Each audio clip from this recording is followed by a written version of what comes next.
کہ اللہ مسبب الاسباب ہے، وہ اسباب کا پابند نہیں ہے، وہ اسباب کا محتاج نہیں ہے، اسباب اس کے محتاج ہیں۔ اگر یہ یقین ہے تو اللہ پر ایمان ہے، یہ نہیں ہے تو تمہارا ایمان اسباب پر ہے، وسائل پر ہے، ذرائع پر ہے، مادیات پر ہے، اللہ پر نہیں۔ اس وقت کہاں راستہ تھا؟ کوئی راستہ تھا؟ سمندر ہے اور ادھر سے لشکر آ گیا ہے۔ کلا ان معی ربی سیہدین۔ اب دیکھیے ایمان کہہ دینا آسان ہے، ہوا معکم اینما کنتم، جہاں کہیں بھی تم ہوتے ہو اللہ تمہارے ساتھ ہوتا ہے، لیکن اس کا یقین قائم ہو جائے تو زمین و آسمان کا فرق واقع ہو جائے۔ یہی بات ہوئی حضور کے ساتھ۔ غار ہے، چھپے ہوئے ہیں محمد الرسول اللہ اور آپ کے وہ یار غار ابو بکر صدیق رضی اللہ تعالی عنہ۔ اقبال نے حضرت ابو بکر کی شان میں چند اشعار کہے صرف، لیکن واقعہ یہ ہے کہ بھاری بھاری نظموں پر اور قصیدوں پر بھاری ہے، طویل ترین نظمیں اور قصیدے ہوں ان پر بھاری ہے۔ ہمتیں ابو بکر کی ہمت جو ہے، کشت ملت را جو ابر، جیسے بارش سے کھیتی اپجتی ہے، ابو بکر کی ہمت اور عزیمت اس امت کو اسی طرح سینچنے والی ہے۔ ثانیے اسلام و غار و بدر و قبر، وہ دوسرے تھے اسلام میں، دوسرے پہلے کون تھے؟ انا اول المومنین، حضور فرماتے ہیں سب سے پہلا ایمان لانے والا میں، دوسرے ابو بکر۔ ویسے ہمارے ہاں یہ چلتا ہے اختلاف، حضرت علی پہلے ہیں کہ حضرت ابو بکر پہلے ہیں، لیکن اس میں بڑی خوبصورت تطبیق قائم کی ہے علماء نے اور بہت صحیح ہے۔ چار کے بارے میں فیصلہ ہی مت کرو کہ کون پہلے ہے، ان کی ایک عجیب تقسیم کر دی ہے۔ آزاد مردوں میں، بالغ مردوں میں سب سے پہلے ابو بکر، بچوں میں سب سے پہلے علی، خواتین میں سب سے پہلے خدیجہ، اور غلاموں میں سب سے پہلے زید ابن حارثہ۔ بڑی پیاری تقسیم ہے، یہ چاروں ہی پہلے ہیں، ہر ایک کے لیے اولیت ہے۔ اور واقعہ یہ ہے کہ اگر زمانی اعتبار سے تعین ہوگا تو پہلے خدیجۃ الکبریٰ آئیں گی رضی اللہ تعالی عنہ۔ کسی اور سے بات کرنے کی نوبت بعد میں آ سکتی ہے، پہلے تو اہلیہ محترمہ سے بات ہوئی، آتے ہی پہلی وحی ہوئی ہے، ابھی تبلیغ کا حکم نہیں تھا۔ کس کو بتایا واقعہ؟ ابھی اپنی نبوت کی تبلیغ کا تو حکم ہی نہیں آیا۔ واقعہ کس کا ہے؟ وہ خدیجہ کا ہے۔ جب کہا ہے کہ خشیت علی نفسی، مجھے اپنی جان کا اندیشہ ہے، تو کیا جواب دیا خدیجہ نے رضی اللہ تعالی عنہا؟ وہ صدیقۃ الکبریٰ ہے۔ صدیقات جو ہیں خواتین، ان میں چوٹی پر خدیجۃ الکبریٰ ہے رضی اللہ تعالی عنہا، اور صدیق جو مرد ہیں ان میں صدیق اکبر ہے ابو بکر صدیق رضی اللہ تعالی عنہ، لیکن صدیقات میں چوٹی پر۔ جب حضور نے فرمایا خشیت علی نفسی، کیا فرمایا؟ کیا عرض کیا؟ کیسے تسلی دی؟ نہیں نہیں، اللہ آپ کو ضائع نہیں کرے گا، آپ غریبوں کے ہمدرد ہیں، آپ مساکین کے تکالیف رفع کرنے والے ہیں، آپ بیواؤں کی سرپرستی کرتے ہیں، آپ مسافروں کی خدمت کرتے ہیں، اللہ آپ کو ضائع نہیں کرے گا۔ یہ یقین ہے اس خاتون کے اندر۔ خیر وہ ایک علیحدہ بات ہو جائے گی۔ میرے دل پر حضرت خدیجہ رضی اللہ تعالیٰ عنہ کی شخصیت کا بڑا گہرا نقش ہے، جو وہ کوئی اور ہی وقت اور موقع ہوا تو بیان ہوگا۔ بہرحال اقبال نے ایک مصرے میں جو چار اولیتیں جمع کر دی ہیں، ہمتیں کشت امت را چو ابر، ثانی اسلام و غار و بدر و قبر۔ اسلام میں حضور کے بعد پہلے کون؟ ابو بکر۔ غار میں حضور کے ساتھ کون؟ ابو بکر۔ بدر کی رات اللہ کا رسول سر بسجود، وہ جھاڑ، وہ گھاس پھوس کی جو جھوپڑی بنائی گئی تھی، اور وہاں تلوار ننگی لے کر پہرا دینے والا کون؟ ابو بکر۔ اور اس حجرہ عائشہ میں محمد کے بعد سب سے پہلے دفن ہونے والا کون؟ ابو بکر رضی اللہ تعالی عنہ صلی اللہ علیہ وسلم۔ وہ جو معاملہ میں سنا رہا تھا غار ثور کا، حضرت ابو بکر بھی حضور کے خیال سے لرز گئے ہیں. آپ کو یاد ہوگا کہ جا کر پہلے تمام جتنے سوراخ تھے انہیں بند کیا ہے.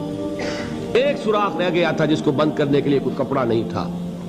وہاں اپنی ایڑی رکھی ہے. تب کہا ہے حضور سے تشریف لائیے, اور اپنے زانو پر حضور کو لٹایا ہے. اور وہاں کسی موذی جانور نے کاٹا ہے. حضور کی آنکھ لگ گئی تھی. اس وقت اس بل کے اندر جو بھی بچھو ہے کیا ہے واللہ عالم, اس نے کاٹا ہے. اس کی تکلیف کی وجہ سے ابو بکر کی آنکھوں سے آنسو ٹپک گئے. حضور کے چہرے مبارک پر پڑے ہیں تو حضور جاگے ہیں معاملہ کیا ہے. ایڑی نہیں ہٹائی وہاں سے, مبادا وہ جانور وہاں سے نکل کر محمد الرسول اللہ کو کوئی گزن پہنچا دے. ابو بکر کی ایڑی ہے, جس طرح چاہے کھا لے, ختم کر دے, جان نکل جائے تب کوئی آنچ آئے محمد پر تو آئے, لیکن جیتے جی نہیں. وہ ہے ابو بکر. حضور کے خیال سے اس وقت حضور نے پھر اپنا لعاب دہن لگایا ہے, اور اس سے پھر آپ کی تکلیف ختم ہوئی. جیسے خیبر میں حضرت علی کی آنکھ دکھ رہی تھی, اس کو جو شفا حاصل ہوئی ہے وہ بھی حضور کے لعاب دہن سے ہوئی. تو بہرحال اس وقت انہوں نے کہا ہے کہ اے نبی یا رسول اللہ, اگر اس وقت ان میں سے کسی نے غیر ارادی طور پر بھی اپنے قدموں کی طرف جھانک لیا تو پکڑے جائیں گے. کیا جواب تھا اللہ کے رسول کا؟ لا تحزن ان اللہ معنا. اللہ ہمارے ساتھ سے, کیوں گھبراتے ہو ابو بکر؟ یہ ہے ایمان باللہ. میرا مالک اللہ, میرا رازق اللہ, میرا محافظ اللہ, میرا مددگار اللہ, میرا پشت پناہ اللہ, میرا دوست اللہ. یہ دوستی ہے اللہ کی جو لب لباب ہے, حاصل ہے ایمان کا. اسی کا نام ولایت ہے. اولیاء اللہ کے سروں پر سینگ نہیں ہوتے. جس کے دل میں ایمان راسخ ہو چکا ہو وہی اللہ کا ولی ہے. جسے اللہ پر یقین ہو چکا ہے وہی اللہ کا ولی ہے. جسے یقین ہے اللہ میرے ساتھ ہے, میرا مددگار, میرا پشت پناہ, میرا ساتھی, میرا دوست, میرا محبوب, میرا محب. اللہ اہل ایمان سے محبت کرتا ہے. واللہ یحب الصادقین.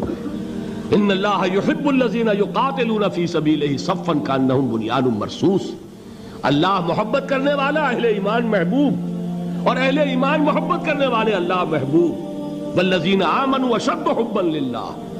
آپ تصور کیجئے جسے یہ رشتہ ایمان یا رشتہ ولایت حاصل ہو جائے, الا ان اولیاء اللہ لا خوف علیہم ولا هم یحزنون. آگاہ ہو جاؤ, اللہ کے دوستوں کے لیے نہ کوئی خوف ہے نہ کوئی حزن ہے. اور میں بیان کر چکا تھا, خوف اور حزن کے خاتمے ہی کا نام امن ہے. زوال خوف, زوال حزن. یہ خوف اور حزن کیوں آتے ہیں بار بار؟ اللہ تخافوا ولا تحزنوا, دونوں آ گئے. الا ان اولیاء اللہ لا خوف علیہم ولا هم یحزنون, پھر وہی دو. وہ کیوں ہے؟ خوف ہوتا ہے کسی مستقبل کی بات کا, یہ نہ ہو جائے, وہ نہ ہو جائے, یہ نقصان نہ پہنچ جائے, یہ تکلیف نہ ہو, یہ غضب نہ آ جائے. خوف ہے مستقبل سے. حزن ہے یہ کیوں ہوا, یہ نہیں ہونا چاہیے تھا, یہ میرا فلاں چیز میرے ہاتھ سے جاتی رہی ہے, فلاں موقع نکل گیا, اب بیٹھے ہوئے ہیں اندر ہی اندر کڑ رہے ہیں, صدمہ ہے اور رنج ہے. اور جو اللہ پر ایمان رکھتا ہے وہ جانتا ہے ما اصاب من مصیبت فی الارض ولا فی انفسکم الا فی کتاب من قبل ان نبرأها ان ذلک علی اللہ یسیر لکی لا تعصوا علی ما فاتکم ولا تفرحوا بما آتاکم واللہ لا يحب کل مختال فخور. اس زمین میں یا تمہاری جانوں میں کوئی تکلیف, کوئی مصیبت نہیں آ سکتی سوائے اس کے کہ جو اللہ نے لکھ دی ہو, اس سے پہلے کہ وہ ظاہر ہو. جس کو یہ حقیقت معلوم ہو گئی اس کو یہ طرز عمل اختیار کرنا چاہیے. جو چیز چھن جائے, جاتی رہے, چھوٹ جائے, اس پر افسوس نہ کرو. کس نے چھینی؟ دوست نے. دوست کے فیصلے پر شکایت. دوستی کو بٹا لگا رہے ہو, سرے تسلیم خم ہے جو مزاج یار میں آئے. اگر دوستی ہے تو پھر تو تمہیں گردن جھکانی چاہیے کہ ہر چہ ساقی ماریخت عین الطافست, جو بھی میرا ساقی میرے پیالے میں ڈال دے اس کا کرم ہے. جو اس کی طرف سے آئے اس پر کوئی رنج نہیں, کوئی صدمہ نہیں, کوئی غم نہیں, کوئی شکایت نہیں, کوئی شکوہ نہیں. اور جو ہوگا وہ اس کے اذن کے بغیر نہیں ہوگا, اور اس کا اذن ہوگا تو یقیناً میرے لیے خیر ہی خیر ہے, چاہے وہ ناگوار شے ہو, بظاہر مجھے اچھی نہ لگ رہی ہو، میری شارٹ سائٹڈنس میں مجھے وہ نظر آ رہی ہے کہ میرے لیے بری ہے، لیکن قرآن نے کہا ہے عسیٰ ان تکرہوا شیئا وہو خیر لکم وعسیٰ ان تحبوا شیئا وہو شر لکم واللہ یعلم وانتم لا تعلمون۔ ہو سکتا ہے تم کسی چیز کو ناپسند کرو درحال ہے کہ اسی میں تمہارا خیر ہو، اور ہو سکتا ہے تم کسی چیز کو پسند کرو درحال ہے کہ اس میں تمہارا شر ہو۔ اللہ جانتا ہے، تم نہیں جانتے۔ جب مجھے یہ بات معلوم ہو گئی، میں نے اپنا معاملہ اللہ کے حوالے کیا۔ سپردم بے تو مایا خیش را تو دانی حساب کم و بیش را، اے رب جو تو چاہتا ہے وہ ہو، تیرے علم میں جو شے میرے لیے خیر ہے وہ ہو جائے، میری کوئی پسند نہیں، میری کوئی چاہت نہیں، یہ ہے راضی برضائے رب۔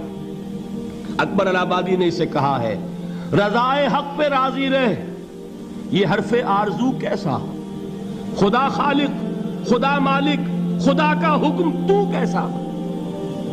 جب میں آ گیا بیچ میں، میری پسند، میری مرضی، میری خواہش، میری چاہت، یہی تو شرک ہے۔ ما شاء اللہ کان وما لم یشاء لم یکن، جو اللہ نے چاہا وہ ہوا، جو اس نے نہیں چاہا نہیں ہوا، اختیار اس کا ہے، میرا تو نہیں۔ رضائے حق پہ راضی رہے، یہ حرف آرزو کیسا، خدا خالق، خدا مالک، خدا کا حکم تو کیسا۔ اقبال نے اسے کہا ہے فارسی میں، اب آپ کہیں اس کا ترجمہ بھی کرو تو وہ مجھے ذرا اس وقت کچھ بہت ہی بدذوقی کسی بات نظر آئے گی۔ جائیے پوچھئے کسی سے جسے فارسی آتی ہو، برو کشید ز پیچا کے ہست و بود مرا، چے اقدہا کے مقام رضا کشود مرا۔ مجھے تو تمام پیچ و خم سے نکال دیا اس مقام رضا نے، میں راضی برضائے رب ہوں، جو فیصلہ اس کا میں اس پر راضی۔ تو کہاں کا حزن اور کس کا خوف، یہی زوال حزن اور زوال خوف، یہی ہے امن، یہ نتیجہ ہے ایمان کا۔ تو جان لیجئے یہ ہے لب لباب، یہ ہے حاصل ایمان کا، یہ ہے تو ایمان ہے، یہ نہیں ہے تو ایمان نہیں۔